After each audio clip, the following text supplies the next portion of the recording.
D3 na mayroong VCO at Moringa Oil. Premium D3. We are Land Bank, and we are here for you. We are Land Bank, helping make your dreams come true. We serve a brave new world, a world for me and for you. Land Bank, serving the nation. Land Bank. Serving the nation for 60 years, Land Bank is regulated by the Bangko Sentral ng Pilipinas, member PDIC and BancNet. Si Mommy at si Washing Machine believe sa Pride Washing Machine Detergent. Hello, Washi! Hello, Mommy! Laundry day na naman! Ready ka na sa mancha, chocolate, putik, libag? Kaya yan ang Pride Washing Machine Detergent. May triple stain-away formula. Tanggal ang makapit, madikit, at malupit na dumit mancha. Easy ang labada. Mula noon hanggang ngayon. All you need is pride. All you need is pride. Pride Detergent, manufactured by ACS Manufacturing Corporation. ISO certified, world-class quality. ACS. We are Land Bank, and we are here for you. We are Land Bank, helping make your dreams come true. Makinig at umasenso sa iba't ibang produkto at serbisyong hatid ng Land Bank of the Philippines. Tutok na sa Balitang Land Bank. Balitang Land Bank. Tuwing Martes, alas 5:30 ng umaga sa RMN stations nationwide. Mapapanood din ito sa Facebook at YouTube Live ng RMN stations at sa Signal TV Channel 309. Para sa iba pang updates, i-like, follow at share ang official Land Bank Facebook, Instagram at YouTube accounts na at Land Bank Official at LBP_official sa Twitter, Land Bank sa Viber o kaya naman pumunta sa official Land Bank website na www.landbank.com. Serving the nation. Land Premium D3, ang bagong vitamin D3 na mayroong VCO at Moringa Oil. Premium D3. Santon Plus Herbal Capsule. Ako po si Angelica. May bukol po ako sa tuhod kaya hirap po talaga ako maglakad. Nag-take ako ng Santon Plus araw-araw at isang buwan lang. Palit ng palit ang bukol ko. Epektibo talaga ang Santon Plus Herbal Capsule. Santon Plus. Mabibili sa mga butika. Traslasyon ng Buong Nazareno 2024, the DCXL News Special Coverage. Abangan ang mga kaganapan mula sa loob ng Quiapo Church hanggang sa labas at sa mga ruta na dadaan ng traslasyon kasamang buong puwersa ng DCXL News Team RMN Manila. Traslasyon ng Buong Nazareno. Traslasyon ng Buong Nazareno 2024, the DCXL News Special Coverage. Live sa inyong mga radio at sa online, ihahatid ang bawat sitwasyon ng traslasyon ng Buong Nazareno. The DCXL News Special Coverage. Ito ang DCXL News 558 kHz, 6 na dekadang maaasahan sa balita at serbisyo publiko. Ang himpilan ng RMN Network sa Mega Manila. Live sa radio at online. Mga kasama, ganap ng alas 12 ng tanghali.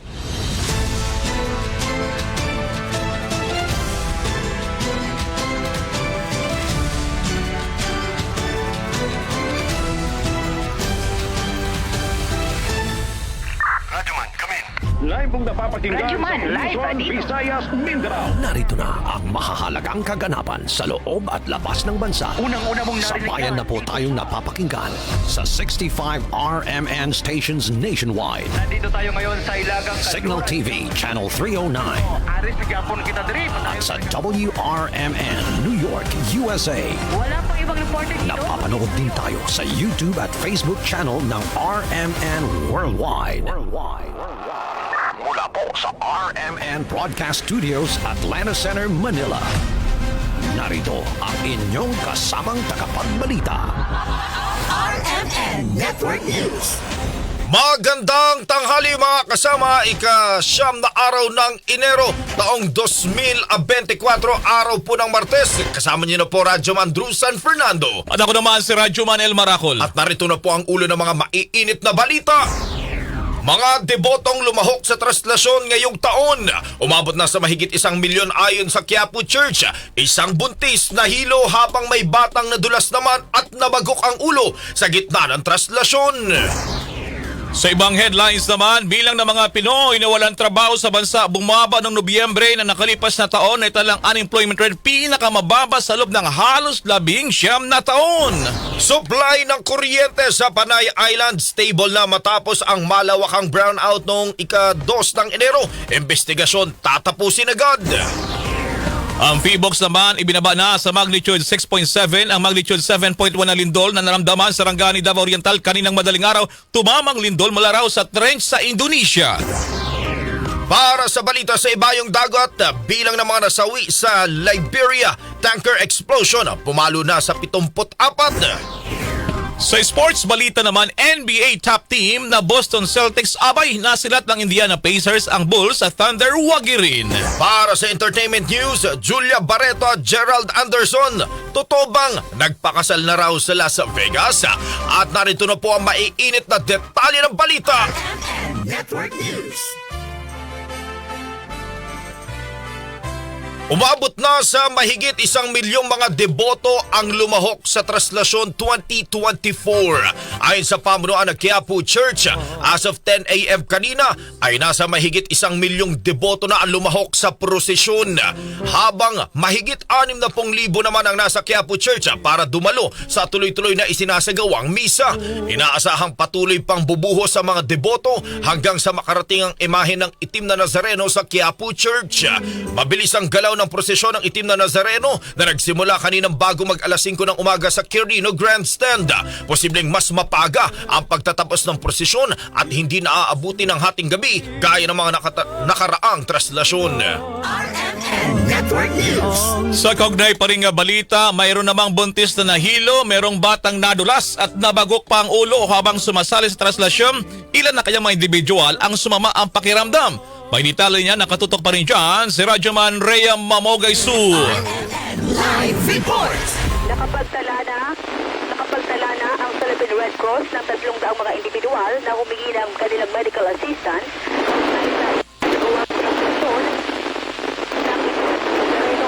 ayon sa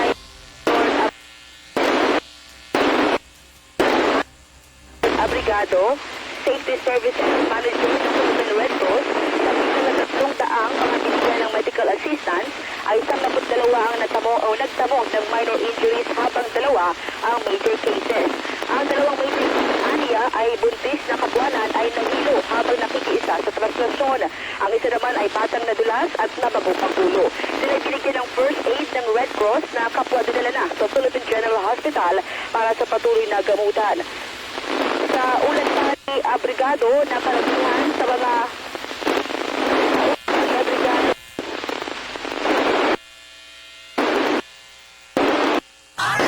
Network News.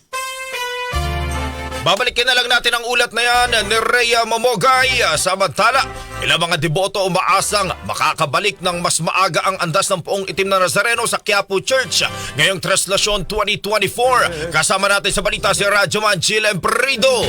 RMN Live Report. Umaasa ang ilang mga deboto na makakabalik agad sa kanyang tahanan mamayang hapon sa Quiapo Church ang Poong Itim na Nazareno. Ito'y sa kabila ng mabilis na pag-usad ng andas simula pa kanina bago mag alas 5 ng umaga mula sa Quirino Grandstand kung ikukumpara ng mga nakalipas sa traslasyon. Ang ilang hindi na sumama sa prosesyon ay sa Quiapo Church na dumiretso para doon na lamang antayin si Black Nazarene dahil sa dagsa ng mga debotong sumama. Ayon kay Romulo Hebron, 3 dekada na daw nila ginagawa itong panata o debosyon ng kanyang pamilya at mga kaibigan. Masaya umano silang muling naibalik ang traslasyon sa kabila ng pagkahinto nito dahil sa COVID-19 pandemic. Aniya, maayos ang naging takbo ng prosesyon ngayon at hindi na ganoon ang tulakan. Dito na lamang nila malapit sa Quiapo Church aantayin ang mismong andas ng Poong Nazareno at saka sasama muli papasok ng simbahan. Ating pakinggan naging pahayag ng debotong si Kuya Romulo Hebron sa panayam ng RMN Manila. Oo. Kaya lang ba, dinis daw ata, binago yung ruta. Pero, pagpalapitan ng ng City Hall, medyo diyan magkakaano, sa taas. Mamaya pa ho yan, mga hapon pa yan, abutin pa lang ako, alas 5, alas 6, yan. Blessing kasi, baka yun ang pinagbigay ng ating Panginoon. Mas okay ito. 3 taong siyang inilabas kaya sabi kang tao. Sa ngayon, nananatiling makulim din na naman ang panahon na nararanasan dito sa Maynila kahit tanghaling tapat na bagamat umaraw ng saglit kanina. Nararamdaman na din ang bigat at sikip sa labas ng Quiapo Church sa mga oras na ito. Inaasahan pa rin na triple ang bilang ng mga debotong maggugunita ng Translasyon 2024. Kasama mo sa Translasyon 2024 special coverage, Rajuman Chilemprido ng DZXL News 558 Manila, Tatak, RMN. RMN Network News. Samantala, balikan natin yung sitwasyon pa rin. Doon po naman sa mga nasugatan, yung sumama ang pakiramdam. Diyan pa rin sa nagpapatuloy na prosesyon. Balikan natin si Rajuman Raya Mamugay. So, Rajuman Raya, please come back. Nakapagtala nga ang Philippine Red Cross ng 300 mga individual na humingi ng kanilang medical assistance kaugnay sa isinasagawang traslasyon ng itim na buong Nazareno.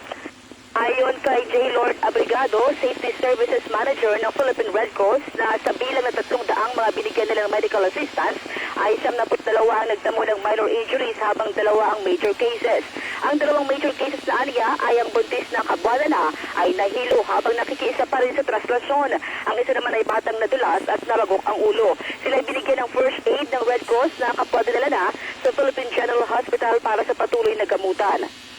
Sa ulat pa ni Abrigado na karamihan sa mga minor injuries ay nasugatan ng paa dahil nakayapak lamang ang mga deboto habang naglalakad kaya nakaapak na basag na bote at matalim na bato. May nakaranas din naman ng panghihina, pagsuka, paninikip ng dibdib at sila agad na binigyan ng lunas. Tiniyak naman ni Abrigado na handa ang kanilang hari na patuloy na magbigay ng medical assistance hanggang matapos ang traslasyon ng itim na poong Nazareno. Kasama mo sa Traslasyon 2024 special coverage, Rajuman Raya Mamogay ng DZXL News 558 Manila, Tatak RMN. RMN Network News. Sa kaugnay pa rin balita, mga kasama, mga deboto ng poong itim na Nazareno tuloy-tuloy sa pagdagsa sa simbahan ng Quiapo. Kasama natin sa balita si Rajuman Conde Batak. RMN Live Report.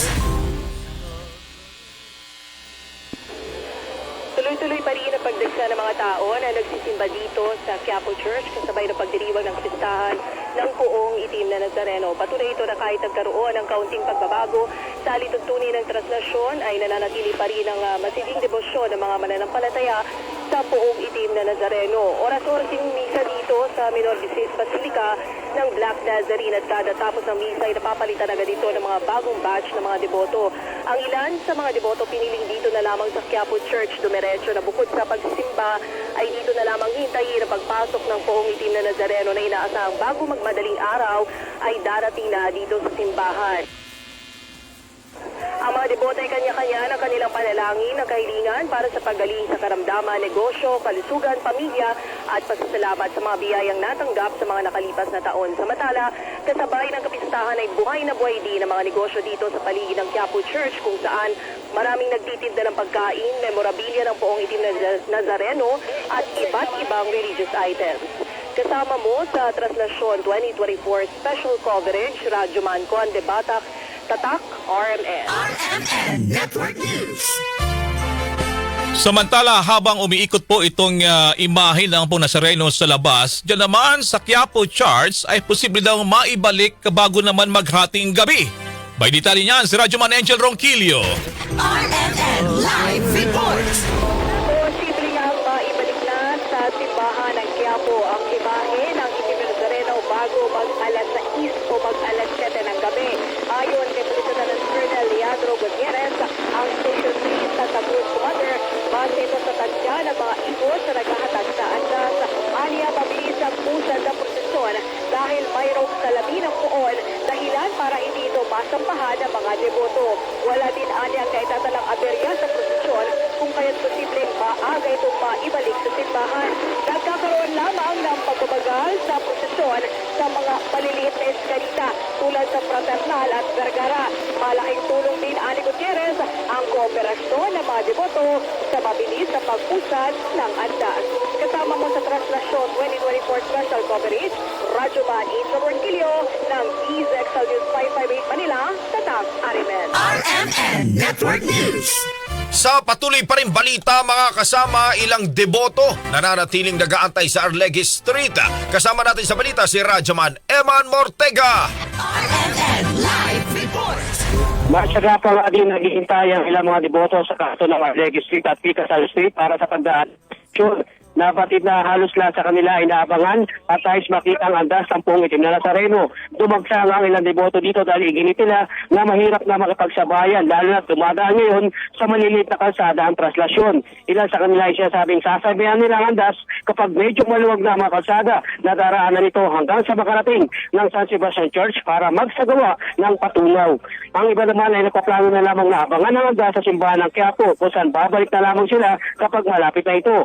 Mas may naman na seguridad ang pinapairal ngayon upang maging maayos ang traslasyon lalo na tila sinasalubong ng ibang deboto ang pagdaan ng andas. Kasama mo sa Traslasyon 2024 Special Coverage, Radyoman Eman Mortega ng DZXL News 558 Manila, Tatak RMN. RMN Network News. Samantala mga kasama, bilang ng mga debotong kasalukuyang nasa ruta ng prosesyon, patuloy na tumataas. Alamin natin ang detalye mula kay Radyoman Chanel Salazar. RMN Live Report. Umabot na sa 1,381,500 ang mga debotong kasalukuyang nasa prosesyon ngayon para sa traslasyon ng Puong Itim na Nazareno. Ito ay batay sa pinakahuling pagtataya ng Manila Police District ngayong tanghali. Ayon sa MPD, as of 11 p.m. ay nakapagtala sila ng karagdagang 40,000 na debotong nasa ruta ng traslasyon. Higit na mas mataas ito sa 6,000 na nadagdag kaninang alas 10 ng umaga. Bandang alas 7 naman ng umaga ang naitalang peak ng MPD na dagsa ng deboto na nasa 45,000. Samantala umabot na sa 40,000 na deboto ang naitala ng MPD sa paligid ng simbahan ng Quiapo. Ayon kay MPD Chief Police Colonel Thomas Ibay, inaasahang babagal ang pag-usad ng andas dahil sa dami ng tao na nag-aabang sa mga kalsadang daraanan. 16 hours ang baseline o basihan nila sa tatakbuhin ng andas pero nakadepende anya sa magiging lagay ng panahon kung tatagal o bibilis ang pag-usad nito. Kasama mo sa Traslasyon 2024 Special Coverage, Radyoman Chanel Salazar ng DZXL News 558 Manila, Tatak Arimen. RMN Network News.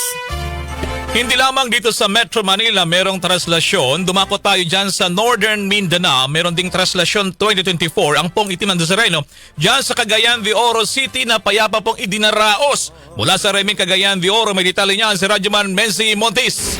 RMN Live Report. Generally feasible ang traslasyon 2024 sa Itim na Puong Nazareno na isinagawa sa Cagayan de Oro City. Ayon kay Police Lieutenant Colonel Ivan Viñas, ang spokesperson ng Cagayan de Oro City Police Office Kankokpo, na isang deboto la ang na-assist ng emergency medical team dahil sa paghihina. Sa ngayon, nagpatuloy ang kada oras na Holy Mass sa Nazareno Parish. Nananawagan naman si Colonel Viñas sa deboto na laging mag-iingat at mapagmasid sa paligid para patuloy ang kapayapaan ng pagdaraos ng kapistahan ng Block Nazaran. Kasama mo sa RMN Cagayan de Oro, Radyoman Menzi Montes, Tatak Arimen. RMN Network News.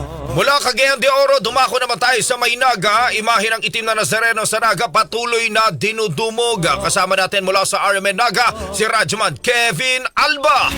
RMN Live Report. Dinudumog pa ang replika ng Itim na Nazareno sa Plaza Quezon dito sa lungsod ng Naga. Ito ay makarang dalhin dito ang imahe ng Puon kagabi mula sa Holy Cross Parish sa kaparehong lugar bilang kinagawian ng mga deboto taon-taon. Papangunahan naman mamayang alas 5 ng hapon ang isang banal na misa na papangunahan ni Most Reverend Father Rolando Triaterona ng Archdiocese of Cáceres. Pagkatapos ng misa, gagawin umano ang isa pang prosesyon kung saan tampok ang pagdungaw ng Inang Peña Francia sa Itim na Nazareno sa San Francisco Parish. Ipagpapatuloy ang prosesyon upang idaan sa Naga Metropolitan Cathedral at iluklok muli sa Holy Cross Parish. Pagkatapos ng fiesta, ibabalik ang imahe ng Hijos de Nazareno Bicol Unit sa santuario sa bayan ng Bula, Camarines Sur. Kasama mo sa RMN DWNX Naga, Radyoman Kevin Alba, Tatak RMN. RMN Network News.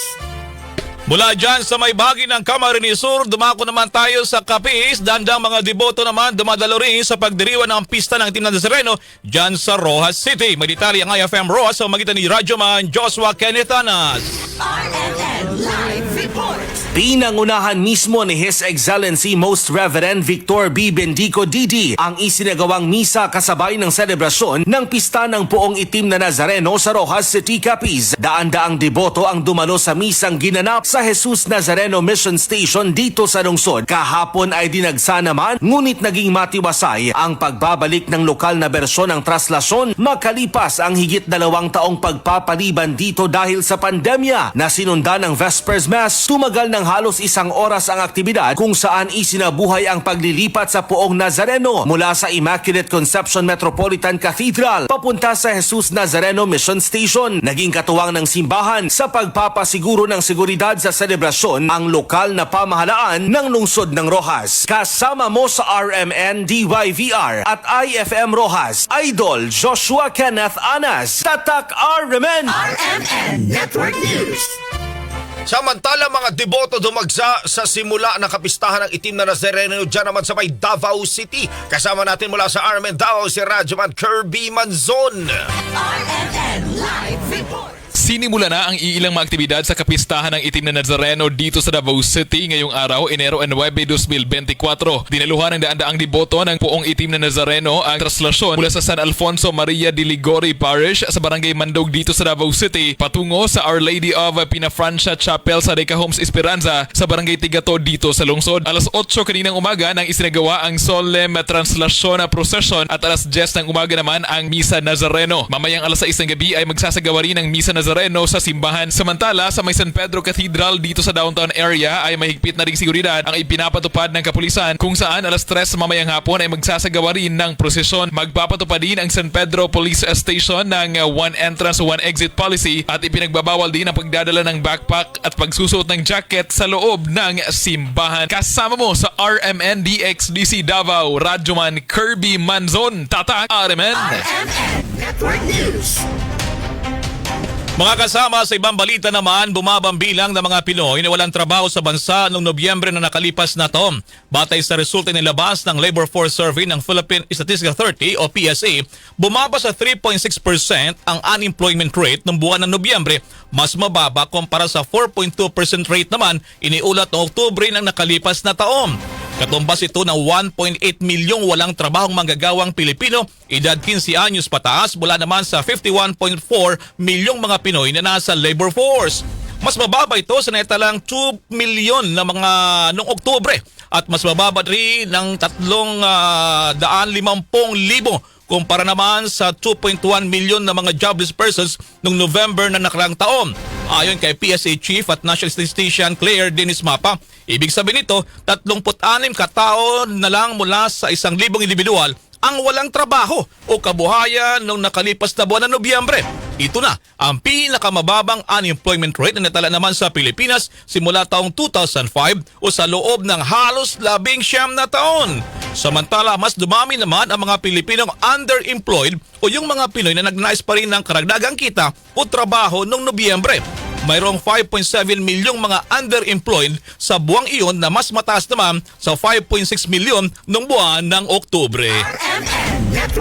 Samantala, mga kasama, mas puspusan ang investigasyon na isinasagawa ng Energy Regulatory Commission o ERC kaugnay ng naganap na malawakang power outage sa Panay Island noong January 2. Sa panayam ng RMN Manila kay ERC Chairman Mona Lisa Di Malanta, sinabi niyang ngayong linggo kasi ay mas marami na silang nakuhang mga datos na kanilang inihirit sa mga systems operator para sa kanilang investigasyon. Magkakaroon din anya ng mga pagpupulong at verification ng mga datos para siguradong maayos ang kanilang investigasyon sa power outage na nakaapekto sa Iloilo, Aklan at Capiz Island Province ng Guimaras maging ng Negros Island.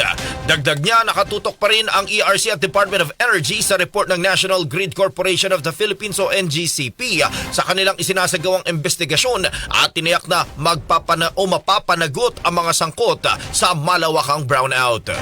Ngayon pong linggong to, sunod-sunod na araw po na may mga meetings at verification po ng data Yun po yung ating ginagawa this week. Ang sinakda po kasi ng batas na maximum na penalty namin na pwedeng ibigay, ipataw, kung may makitaan po kami ng pagkukulang dito po or violation at the end of our investigation, maximum po yan na 15 million pesos. Yun po yung tinakda po ng batas. Pero pwede rin po kami namang mag-recommend ng mga kaukulang aksyon base po sa findings namin sa DOE, sa Congress at sa iba pa pong ahensya kung may makita pa po kaming ibang kailangan gawin na hindi na po saklaw ng mandato po namin sa ERC. Samantala, balik normal na ang supply ng kuryente sa Panay Island kung saan naganap ang power outages isang araw matapos ang bagong taon. So far po, yun po ang report po sa atin. Nakabalik naman po at stable naman po yung supply over the last few days. Pero nakamonitor pa rin po kami pong ERC at po yung DO. Nakatutok pa din po sa mga report ng NGCP po at ng mga utilities kooperatiba natin sa Western Star. Una nang sinisi ni Pangulong Ferdinand Bongbong Marcos Jr. ang NGCP matapos bigong maaksyonan agad ang power outage. Network News. Sa ibang balita pa, ibinaba na ng Philippine Institute of Volcanology and Seismology of PHIVOLCS sa magnitude 6.7 na naunang magnitude 7.1 na lindol na tumama sa Rangani, Davao Occidental kaninang madaling araw. Sa interview ng Armen Manila, sinabi ni PHIVOLCS Director Teresito Bacolcol na naitala ang lindol na may lalim na 94 kilometers sa karagatan sa Indonesia na malapit sa Balut Island dyan sa Sarangani kaninang alas 4:48 ng umaga. Gumalawan niya ang Sanggihit Range sa Indonesia pero wala itong kinalaman sa paggalaw ng Cotabato Range kung saan tumama naman ang magnitude 6.8 na lindol noong Nobyembre dyan sa bahagi ng Sarangani. Wala po to sa Pilipinas. Nasa Indonesia na po ito. Indonesia. Malayo. Although, we still have to report this one kasi nga naramdaman naman ito sa Sarangani intensity 4. Pero ang lalim po niya is 94 kilometers. That's considered as a very a deep earthquake. So, hindi po yan makapag-generate ng tsunami. Sanggihit Trench ang gumalaw ng Indonesia. Dahil daw sa lakas ng pagyanig naramdaman ang intensity 4 sa mga bayan ng Glan, Malungon at Kiamba sa Sarangani. Intensity 3 naman sa General Santos City, Coronadal City, yung Tupi, Pulumulok at Tibuli, South Cotabato, maging dyan sa Alabel at Malapatan sa Sarangani at Matalam sa Cotabato. Naramdaman din intensity 2 sa Tampakan, Tantangan, Banga, Norala sa Santo Niño, yung Surala at Lake Cebu sa South Cotabato, maging Zamboanga City, Maitom, Sarangani, Kidapawan City, Makilalam lang, Pigkawayan, Tulunan at Kabakan sa Cotabato at President Quirino sa bahagi na ng Sultan Kudarat. Intensity 1 naman sa Cagayan de Oro City, Maasim, Sarangani, Arakan sa Cotabato at Isula naman sa bahagi ng Sultan Kudarat. Wala namang naitala na pinsala sa lindol at hindi rin nagpalabas ng tsunami alert ang PHIVOLCS sa nasabi namang pagyanig kaninang madaling araw. Sa kaugnay pa rin balita mga kasama, lindol na nangyari sa Davao Occidental kaninang umaga, walang iniwang pinsala at casualty. Kasama natin mula sa Armen Davao si Radyoman Kirby Manzon.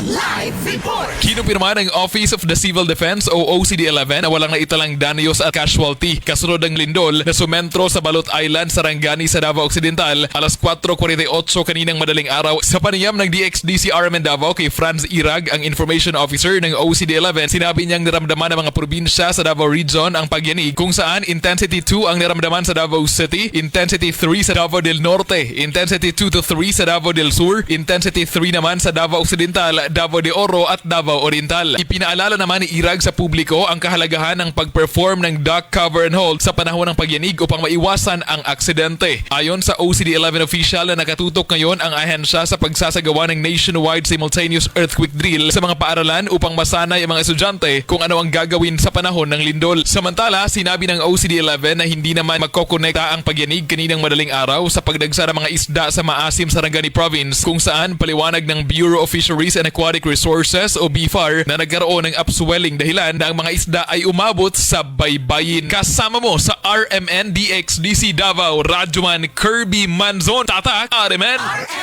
Network News. Mula sa Davao, dumako tayo sa Dapitan City. 12 pasahero ng lumubog na bangkang dimotor na rescue doon. Mula sa Remen Dipolog, may detalye si Radyoman Lorimer Romualdo. RMN Live report.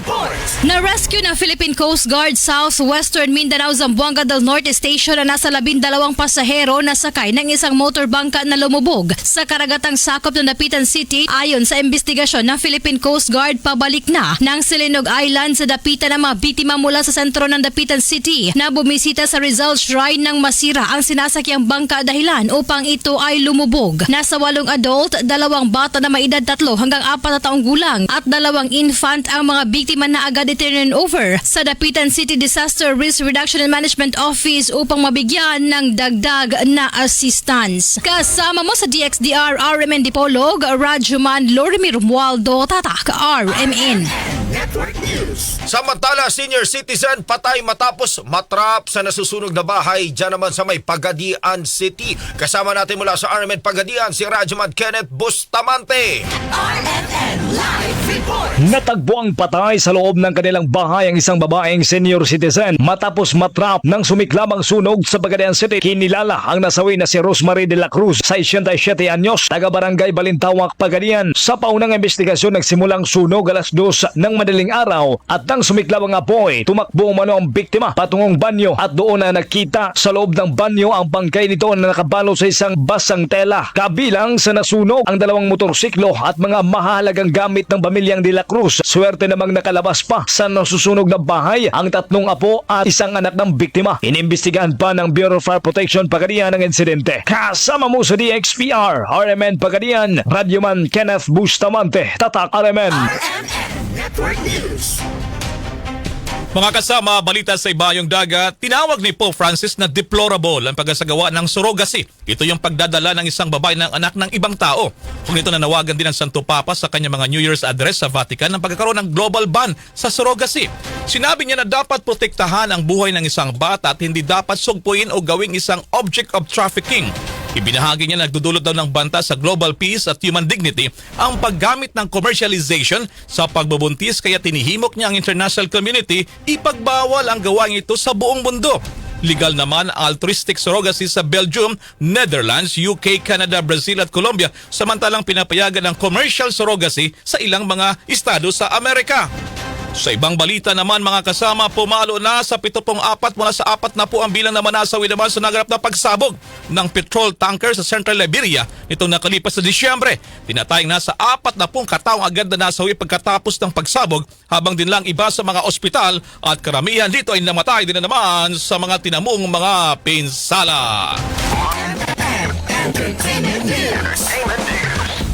Ito mga kasama, partner, ang aktres na si Julia Barreto at Gerald Anderson nagpakasal na nga ba sa Las Vegas, at isa pa si Sara Labate in-unfollow daw si Richard Gutierrez matapos lumabas ang viral video ni Richard at Barbie sa isang bar. Detalye ng mga chika na yan mula kay Radyoman Alex Forraque. Nagpakasal na nga ba sina Julia Barreto at Gerald Anderson? Itong usap-usapan ngayon sa social media dahil nagbakasyon ng pamilya ni Julia at kasama ang kanyang boyfriend na si Gerald sa Amerika. Makikita sa mga larawan ng kanilang quality time at beautiful memories sa kanilang naging bakasyon. Ayon sa caption ni Gerald, "Quality people, quality experience." One for the books. Pinasalamatan din si Gerald ng pamilya ni Julia, partikular ng ina nito na si Marjorie Barreto. Sa caption nito, "From LA to Joshua Tree, to Arizona, to Sedona, then to Grand Canyon, resting in Vegas before heading back to reality, back to home, the most productive travel of our family. Thank you, Ad Anderson Gerald Jr. for being the best leader of this trip. No time wasted." Spekulasyon naman ng mga fans na di umano'y nagpakasal ng araw sina Julia at Gerald habang nasa bakasyon sila sa Las Vegas, dahil complete family na ang naganap dahil nandun rin sa Las Vegas ang family ni Gerald. Samantala, matapos mag-viral ang video ni na Barbie Imperial at Richard Gutierrez na magkasama sa gastropub at sangkot sa dating rumors kahapon, ngayon ay makikitang in-unfollow ni Sara Labate si Richard Gutierrez, Annabel Rama at ang 2 kapatid ni Richard na sina Rufa Gutierrez at Raymond Gutierrez sa kanyang Instagram account. Hindi na nga makita ang 4 sa following list ni Sarah, pero sila ay naka-follow pa rin sa aktres. Napansin din ng mga netizens na nagpalit ng Instagram name si Sarah. Noong una ay Sara Labate Gutierrez, ngayon nga ay Sara Labate na lang. Nagsama ang mag-asawang sina Sarah at Richard ng mahigit 11 years. at nagkaroon ng anak na sina Zion at Kai. Matatandaan na umugong ang balita na naghiwalay ang dalawa noong November at tumira na si Richard sa bahay ng kanyang ina na si Annabel Rama. Yan ang ating entertainment news. Alex Faraket, Tatak, RMN.